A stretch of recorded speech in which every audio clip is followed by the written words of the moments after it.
ইতিপূর্বে আমরা দেখেছি যে লজিক বা কন্ডিশনাল যে বিষয়টি আছে, যেটি আমরা ইফের ব্যবহার শুধু দেখেছি। এই অধ্যায়ে আমরা দেখব ইফ এলসের ব্যবহার, অর্থাৎ ইফের পরে একটি এলস ব্যবহার করে আরেকটি কন্ডিশন আমরা প্রদর্শন করাতে পারি স্ক্রিনে। অর্থাৎ ইতিপূর্বে যে প্রোগ্রামটি আমরা দেখেছি এর মধ্যে আমরা বাকি অংশগুলো আমরা লিখে আমরা দেখাবো।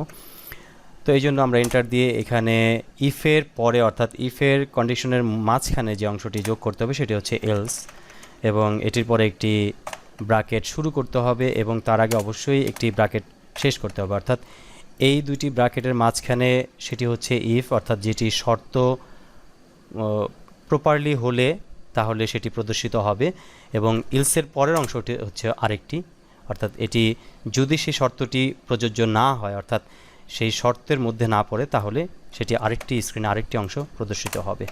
তো এই বিষয়টি আমরা প্রদর্শন করার জন্য ইলস আমরা কোডটি ব্যবহার করেছি, এলস ফাংশনটি ব্যবহার করেছি, অর্থাৎ ইফের পরে এলস, এবং এলসের মধ্যে বিষয়টি হচ্ছে যে আমরা এখানে হ্যালো ওয়ার্ল্ড না দিয়ে আমরা এখানে দিব নাথিং, অর্থাৎ কিছুই না, নাথিং আমরা এখানে প্রবেশ করাবো।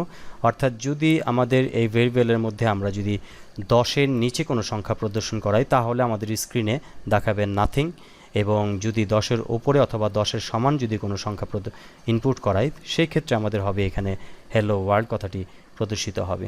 তো বিষয়টি আমরা কম্পাইল করে দেখে নেই বিষয়টি কি দাঁড়াচ্ছে। এখানে আমরা যদি 1 প্রবেশ করাই সেক্ষেত্রে আমরা দেখব নাথিং, এবং যদি আমরা একইভাবে আবার যদি আমরা 10 প্রবেশ করাই বা 5 প্রবেশ করাই সেক্ষেত্রে আমরা নাথিং প্রদর্শন করবে, এবং আমরা যদি এখানে 10 প্রবেশ করাই সেক্ষেত্রে হ্যালো ওয়ার্ল্ড প্রবেশ করাবে।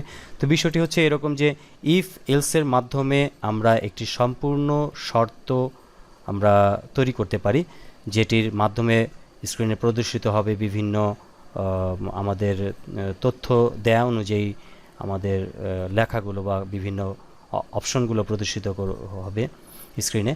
তো ইফ বিষয়টি হচ্ছে যদি শর্ত হয়, অর্থাৎ যদি শর্তটি আমরা যা চাচ্ছি তা হয় সেক্ষেত্রে আমাদের প্রপারলি কথাটি স্ক্রিনে প্রদর্শিত হবে। আর যদি শর্তের মধ্যে বিষয়টি না পড়ে, অর্থাৎ এই শর্তের মধ্যে যদি বিষয়টি না পড়ে সেক্ষেত্রে অংশটি ইলসের মধ্যে পাঠিয়ে দেবে, অর্থাৎ তখন আর এই হ্যালো ওয়ার্ল্ড অর্থাৎ ইফের মধ্যে থাকবে না, তখন এই টোটাল বিষয়টিকে পাঠিয়ে দেবে এলসের মধ্যে, অর্থাৎ এলসের মধ্যে যা আমরা দিয়ে দেব সেটি স্ক্রিনে প্রদর্শিত করবে বা সেই কাজটি করাবে মেশিনের মাধ্যমে।